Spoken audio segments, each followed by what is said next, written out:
ಎಲ್ಲರಿಗೂ ನಮಸ್ಕಾರ ಸ್ನೇಹಿತರೆ. ನಾಳೆ ದಿನ ಒಂದು ದಿನದ OPS ಹಕ್ಕೊತ್ತಾಯ ಕಾರ್ಯಕ್ರಮ ಬೆಂಗಳೂರಿನ ಫ್ರೀಡಮ್ ಪಾರ್ಕ್ನಲ್ಲಿ ಇದೆ.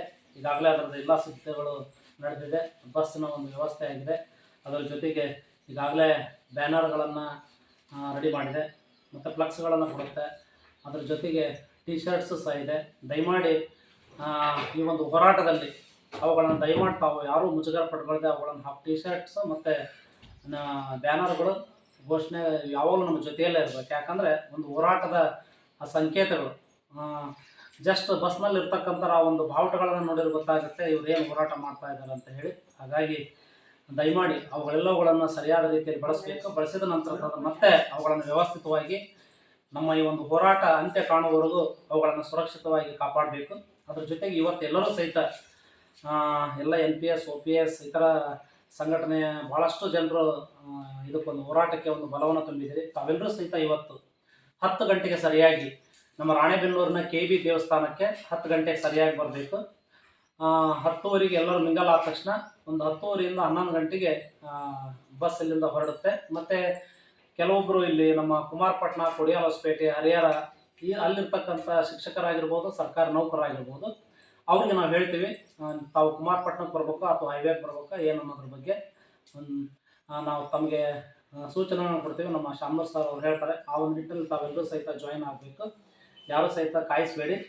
ಮತ್ತೊಮ್ಮೆ ನಾನು ಭಾಳ ವಿನಮ್ರವಾಗಿ ಇವತ್ತು ಸುಮಾರು ಏನು ಒಂದು ಬಸ್ಗೆ ಒಂದು 50 ಜನ ಹೊರಡ್ತಾ ಇದ್ದಾರಲ್ಲ, ಅದರಲ್ಲಿ ನಮ್ಮ ಶಾಮನೂರ್ ಸರ್ ಕಾಂಟ್ರಿಬ್ಯೂಷನ್, ಅವರ ಒಂದು ಡೆಡಿಕೇಶನ್ ತುಂಬ ಚೆನ್ನಾಗಿದೆ. ಸುಮಾರು 19 ಜನರನ್ನು ಅನುದಾನಿತ ಶಾಲೆಯಿಂದ ಹೊರಡಿಸಿದ್ದಾರೆ. ಮತ್ತು ಇನ್ನುಳಿದಂತೆ ನಮ್ಮ ಸರ್ಕಾರಿ NPS ನೌಕರರು ಮತ್ತು ನಮ್ಮ ಹೆಲ್ತ್ ಡಿಪಾರ್ಟ್ಮೆಂಟು, ಜುಡಿಷಿಯಲ್, ಬೇರೆ ಬೇರೆ ಇಲಾಖೆಯಿಂದ ಕೆಲವರು ಹೆಣ್ಮಕ್ಳು ನಮ್ಮ ಬಸ್ಸಲ್ಲಿ ಬರ್ತಾ ಇದ್ದಾರೆ. ಮತ್ತು ಇನ್ನು ಸ್ವಂತ ವೆಹಿಕಲ್ನಲ್ಲಿ ನಾವು ಬೇರೆ ಬೇರೆ ಡಿಪಾರ್ಟ್ಮೆಂಟ್ನವರು ಎಸ್ಕಾಮು, ಬೆಸ್ಕಾಮು, ಹೆಲ್ತ್, ಕೃಷಿ ಈ ಥರ ಬೇರೆ ಬೇರೆ ಅವರೆಲ್ಲ ಬರ್ತಾ ಇದ್ದಾರೆ. ಭಾಳಷ್ಟು ಸಂತೋಷದ ವಿಷಯ. ನಿನ್ನೆ ನಾನು ಒಬ್ಬರೇ ಮಹಿಳಾ ಸರ್ಕಾರಿ ನೌಕರರು ಗೂಗಲ್ ಫಾರ್ಮ್ ತುಂಬಿದ್ದಾರೆ, ಇನ್ನು ಯಾರು ತುಂಬಿಲ್ಲ ಅಂತಂದೆ. 4-5 ಜನ ತುಂಬಿದ್ರಿ. ಸ್ವಲ್ಪ ನನಗೆ ಇದರಲ್ಲಿ ಮಾತಾಡಿದೆ ನೋವಿನಿಂದ. ದಯಮಾಡಿ ಯಾರು ಅಪಾರ್ಥ ಮಾಡ್ಕೊಳ್ಬೋದು. ಉದ್ದೇಶ ಅಷ್ಟೇ, ಹೆಚ್ಚಿನ ಸಂಖ್ಯೆಯಲ್ಲಿ ತಾವು ಸೇರಬೇಕು, ನಮ್ಮ ಸಂಘಟನೆಯ ಒಂದು ಹೋರಾಟ ಯಶಸ್ಸನ್ನು ಪಡಿಬೇಕು ಅಂತೆ. ಈಗ ಒಂದು ದಿವಸ ನಾವು ಇಲ್ಲಿ ಮಾಡಲಿಲ್ಲ ಅಂದರೆ ಮತ್ತೆ ಸಮಸ್ಯೆ ಪರಿಹಾರ ಇಲ್ಲ ಅಂದರೆ ಮತ್ತೆ ಸುದೀರ್ಘ ಕಾಲಗಳವರೆಗೆ ಬರೀ ಹೋರಾಟಗಳನ್ನು ಮಾಡ್ತೇ ಹೋಗಬೇಕಾಗುತ್ತೆ.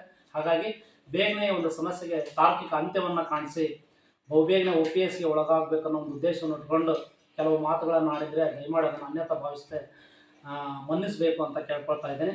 ದಯಮಾಡಿ ಇನ್ನೊಂದು ಸೂಚನೆ, ಯಾವುದೇ ಕಾರಣಕ್ಕೂ ಬೆಂಗಳೂರಿಗೆ ಬಂದಂಥವ್ರು ಅಲ್ಲಿ ಒಂದೆರಡು ಫೋಟೋ ತಗೊಂಡು ಬೇರೆ ಏನೋ ಕೆಲಸ ಇದೆ, ನೀವು ನನಗೆ ಬಸ್ ಹೋಗ್ಬೇಕಾದ್ರೆ ಒಂದು ಫೋನ್ ಮಾಡಿ ನಾನು ಬರ್ತೀನಿ ಅಂತಕ್ಕಂಥ ದಯಮಾಡಿ ಯಾರೂ ಆ ಕೆಲಸ ಮಾಡಿಬಿಡ್ರಿ. ಇದುವರೆಗೂ ನಮ್ಮ ತಾಲೂಕಿನಿಂದ ಯಾರೂ ಆ ರೀತಿ ಅನ್ಯ ಕೆಲಸಕ್ಕೆ ಹೋರಾಟಕ್ಕಂತ ಹೋಗಿ ಆದವ್ರು ಯಾರೂ ಇಲ್ಲ.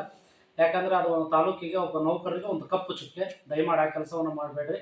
ಜೊತೆಗೆ ನಾವು ಹೇಳಿದ್ದೀವಿ ಇದು ಒಂದು ದಿನದ ಉಪವಾಸ ಸತ್ಯಾಗ್ರಹ. ಒಂದು ವೇಳೆ ಅಲ್ಲಿ 4 ಗಂಟೆ ಒಂದು ವೇಳೆ CM ಆಗಿರ್ಬೋದು, DK ಶಿವಕುಮಾರ್ ಆಗಿರ್ಬೋದು, ಈ ಥರ ಮುಖ್ಯಮಂತ್ರಿ ಯಾವುದೋ ಮಂತ್ರಿ ವರ್ಗದವರು ಅವ್ರು ಬಂದರು ಅಂದರೆ ಅಲ್ಲಿ ಅವ್ರ ಒಂದು ಸ್ಟೇಟ್ಮೆಂಟ್ ಆಗಿರ್ಬೋದು ಅಥವಾ ಅವರ ಒಂದು ಹೇಳಿಕೆಗೆ ಮುಖಾಂತರ ಅಲ್ಲಿಗೆ ಸತ್ಯಾಗ್ರಹ ಮುಗಿಬೋದು. ಒಂದು ವೇಳೆ ಅವ್ರು ಬರೋದೇನೋ ತಡ ಆಯಿತು ಅಂದರೆ ಇಷ್ಟೆಲ್ಲ ನೀವು ಹೋಗಿರ್ತೀರಿ, ನಾಳೆ ಅಟ್ಲೀಸ್ಟ್ ಅವ್ರು ಇನ್ನೇನೋ ಒಂದು 5 ಗಂಟೆಗೆ ಬರ್ತಿರ್ತಾರೆ, 5:15 ಬರ್ತಿರ್ತಾರೆ, ನೀವು ನಮ್ಮ ಟೈಮ್ ಆಯಿತು ಅವ್ರು ಬರಲಿಲ್ಲ ಅಂತಂದು ನೀವು ನಿಮ್ಮ ಬಸ್ಸಿಗೆ ಹೊರಡತಕ್ಕಂಥ ಕೆಲಸವನ್ನು ದಯಮಾಡಿ ಮಾಡಬೇಡ್ರಿ.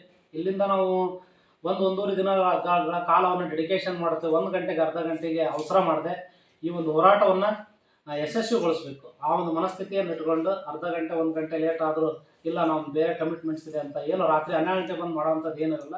ದಯಮಾಡಿ ಆ ಒಂದು ಬದ್ಧತೆಗೆ ಒಳಗಾಗಿ ಈ ಒಂದು ಹೋರಾಟವನ್ನು ಬಲಗೊಳಿಸಲಿಕ್ಕೆ, ಹೋರಾಟವನ್ನು ಯಶಸ್ವಿಗೊಳಿಸಲಿಕ್ಕೆ ತಾವೆಲ್ಲರೂ ಸಹಿತ ಸಹಕರಿಸಬೇಕು. ಈಗಾಗಲೇ ಬಸ್ಸಿನ ವ್ಯವಸ್ಥೆ ಮಾಡಲಿ. ಇನ್ನೂ ಕೆಲವ್ರು ಏನಾಗ್ತಾ ಇದೆ ಅಂತಂದ್ರೆ ಹೊರಡುವಾಗ ಮತ್ತೆ ಕೆಲವರು ಬರ್ತಕ್ಕಂಥ ಒಂದು ಇದೆ. ಆದರೂ ಸಹಿತ ನಾನು ಈಗ 25 ಜನರದ್ದು ಒಂದು ಮಿನಿ ಬಸ್ಸು, 15 ಜನರದ್ದು ಒಂದು TT ಅಥವಾ 33 ಜನರದ್ದು ಈಗ ಎಲ್ಲ ಬಸ್ಸಿನ ಒಂದು ಪ್ರಿಕಾಷನ್, ಒಂದು ವೇಳೆ ಜನರು ಮತ್ತೆ ಬಂದರೆ 2ನೇ ಬಸ್ಸಿಗೆ ಆಲ್ರೆಡಿ ಇಟ್ಕೊಂಡಿದ್ದೀನಿ. ಇನ್ನೂ ಹೆಚ್ಚಿನ ಸಂಖ್ಯೆಯಲ್ಲಿ ಬಂದರೆ ಒಂದು ಹೋರಾಟಕ್ಕೆ ಒಂದು ಬಲ ಬರುತ್ತೆ, ಬಂದರೆ ಒಳ್ಳೆಯದಾಗುತ್ತೆ. ಆ ಒಂದು ಮನಸ್ಥಿತಿಯನ್ನು ಇಟ್ಕೊಳ್ರಿ. ನೀವು ಮತ್ತು ನಿಮ್ಮ ಆಪ್ತರು, ನಿಮ್ಮ ಸಹಚರರು, ನಿಮ್ಮ ಮಾತನ್ನು ಕೇಳ್ತಕ್ಕಂಥವ್ರು ಅವ್ರಿಗೂ ಸಹಿತ ದಯಮಾಡಿ ಮನವೊಲಿಸಿ ಈ ಒಂದು ಹೋರಾಟಕ್ಕೆ ಬರುವಂತೆ ಕೆಲಸವನ್ನು ಮಾಡಿರಿ. ಟಿ ಶರ್ಟ್ಸು, ಆಮೇಲೆ ಈ ಫ್ಲಾಗ್ಗಳನ್ನು, ಇವುಗಳೆಲ್ಲವುಗಳನ್ನು, ಬ್ಯಾನರ್ಗಳನ್ನು ಸರಿಯಾಗಿ ಇಟ್ಕೊಂಡು ಒಳ್ಳೆಯ ರೀತಿಯಲ್ಲಿ ಜನ ಮುಟ್ಟುವ ರೀತಿಯಲ್ಲಿ, ಸರ್ಕಾರ ಮುಟ್ಟುವ ರೀತಿಯಲ್ಲಿ ಏನು ನಮ್ಮ ಒಂದು ಹೋರಾಟ ಯಾರಿಗೆ ಮುಟ್ಟಬೇಕು ಅದನ್ನು ಮುಟ್ಟಿಸುವಂಥ ಪ್ರಯತ್ನವನ್ನು ತಾವೆಲ್ಲರೂ ಸಹಿತ ಮಾಡ್ತೀರ ಅನ್ನೋ ಒಂದು ಮಾತನ್ನು ಹೇಳ್ತಾ ಈ ಒಂದು ಹೋರಾಟಕ್ಕೆ ಮತ್ತೊಮ್ಮೆ ನಾನು ಭಾಳ ಭಾಳಷ್ಟು ಸಹಕಾರವನ್ನು ಕೊಟ್ಟಂಥ ಎಲ್ಲ ನೌಕರರಿಗೆ ಅಭಿನಂದನೆ ಸಲ್ಲಿಸ್ತೇನೆ. ಹಾಗೆ ನಮ್ಮ ಕರ್ನಾಟಕ ರಾಜ್ಯ NPS ನೌಕರರ ಸಂಘ ತಾಲೂಕಾ ಘಟಕದ ಪ್ರಧಾನ ಕಾರ್ಯದರ್ಶಿಗಳಾಗಿರ್ತಕ್ಕಂಥ ಮಾಲ್ತೇಶ್ ಸೋಮಣ್ಣವರು ಅನುದಾನಿತ ಶಾಲೆಯವರನ್ನು ಹೊರತುಪಡಿಸಿ ಉಳಿದಂತೆ ಈಗಾಗಲೇ ಆ ಗೂಗಲ್ ಶೀಟ್ ಒಂದು ಜೆರಾಕ್ಸನ್ನು ಸಹಿತ ಕೊಡ್ತೀನಿ. ಅದರಲ್ಲಿರ್ತಕ್ಕಂಥ ಫೋನ್ ನಂಬರಿಂದ ಮತ್ತೊಮ್ಮೆ ಸಂಜೆ 6 ಗಂಟೆ ಒಳಗೆ ಅವ್ರಿಗೆ ಫೋನ್ ಕಾಲ್ ಮಾಡಿ ಎಲ್ಲಿ ಬರಬೇಕು ಅನ್ನೋದ್ರ ಬಗ್ಗೆ ಅವ್ರಿಗೆ ಹೇಳ್ರಿ. ಈಗಾಗಲೇ ಗೊತ್ತಿದೆ, ಅದು ಗ್ರೂಪಲ್ಲಿ ಹಾಕಿರ್ತೀವಿ.